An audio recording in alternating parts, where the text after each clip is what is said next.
If you lost access to your Roblox account and can't recover it using your email or password, don't worry, there's still a way to get it back using official Roblox support.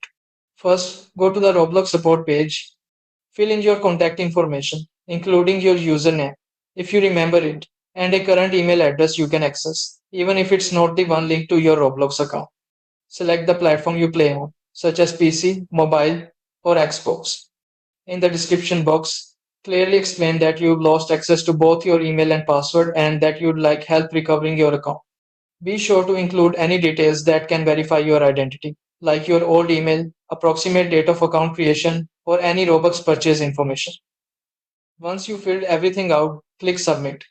Roblox support typically responds within 24 to 48 hours. The more accurate and specific your information, the better your chances of recovering the account. Be sure not to create a new account to report the issue. And remember that Roblox will never ask for your password during the recovery process.